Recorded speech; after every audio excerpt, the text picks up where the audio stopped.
Thank you very much. It's good to be with you. I do not have any PowerPoints, and I've had the good fortune of running organizations in the public sector, private sector, and not-for-profit sector. But I'm going to focus my comments with regard to effective organizations uh, to the federal government, micro and macro.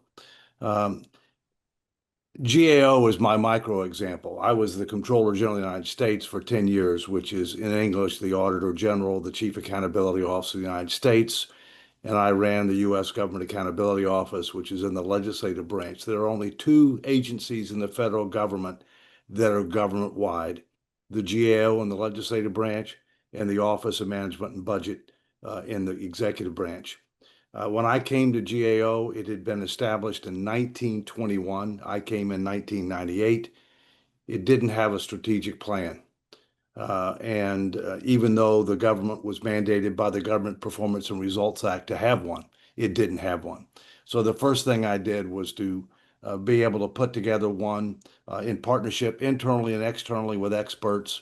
And based upon that plan, we engaged in a dramatic transformation of the organization. I'm a big believer in minimizing the number of layers, players, and hardened silos that you have in any organization to be able to improve efficiency, cooperation, communication, et cetera.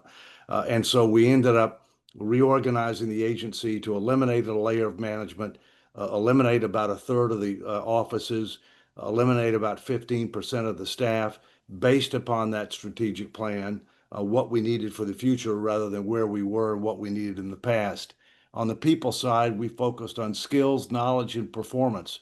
We actually automated the skills and knowledge and performance of all of our staff to be able to access that type of information in a timely manner as we put together teams for various projects.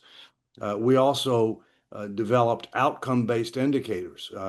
Government's big on inputs and outputs. I'm sorry, outcomes. It's big on inputs and outputs, but not outcomes. And we're managing to achieve results.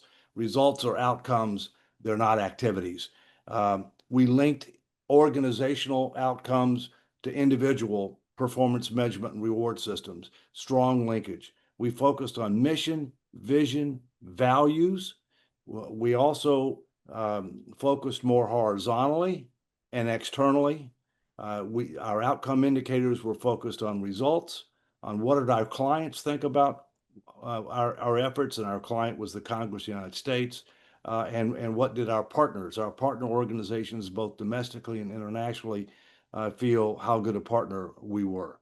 And so in assessing performance, we looked at how are we doing as compared to our plan?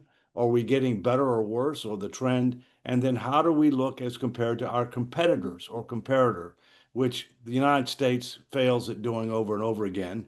It's not just how you're doing compared to your plan and are you getting better or worse, but how do you compare to your competitors or comparators? If you don't know all three of those things, you don't know how well you're doing.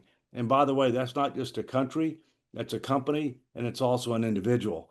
Because before I came there, we didn't tell our people where they stood relative to other people in the organization, and they had a false sense of security about where they were in the organization. So, in summary, we reduced the headcount 15%, the number of offices by 30%. We improved productivity about 100%, and we increased outcome-based results based on return on investment 4 times. Now, let me compare that to the federal government. The U.S. government has been in existence since 1789. It still does not have a plan. It does not have a future-focused, results-oriented, integrated, resource-constrained, outcome-focused plan. It has grown 10 times larger today than it was at the beginning of the 20th century. It is underperforming in many different areas. 30 And so seconds remaining. and so therefore you need a plan. You need to restructure the government using these basic principles, looking at devolution to the states, looking at consolidation, looking at elimination. In some cases, do more of certain areas where we need more and where we're getting results. Doge was a tactical and transactional approach. It was not very effective. We need a more strategic and transformational approach, and we need it sooner rather than later because our country is in terrible financial condition, and it's worse after the latest big, beautiful bill. Thank you.